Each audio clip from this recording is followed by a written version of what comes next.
Welcome to our channel. Today we how to disable proxy workflow in Premiere Pro, beginner guide step by step clearly.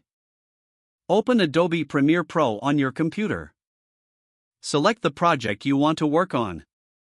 Navigate to the menu bar at the top of the screen. Click on File to open the drop-down menu. From the drop-down, select Project Settings. In the Project Settings dialog, look for the General tab. Once in the General tab, locate the Video Rendering and Playback section.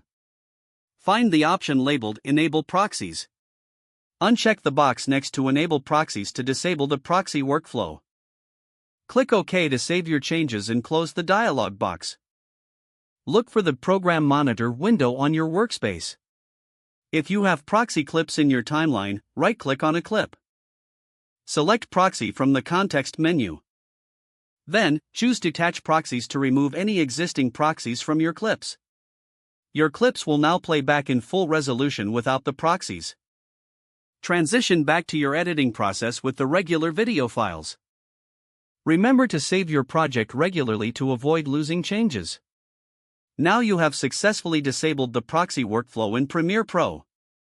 If the page does not load, refresh the browser or try again in a private or incognito window. Make sure you are using the correct email address, then retype it carefully to avoid small typos. If your password is not accepted, use the reset option and create a new strong password you can remember. Check your spam folder for verification or security emails, then complete any requested confirmation steps. Enable two-factor authentication if available to improve account security and reduce unauthorized access risk. After signing in, review your profile details so your contact information and settings are accurate and current.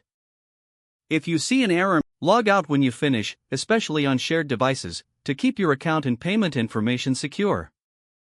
If the page does not load, refresh the browser or try again in a private or incognito window. Make sure you are using the correct email address, then retype it carefully to avoid small typos. If your password is not accepted, use the reset option and create a new strong password you can remember.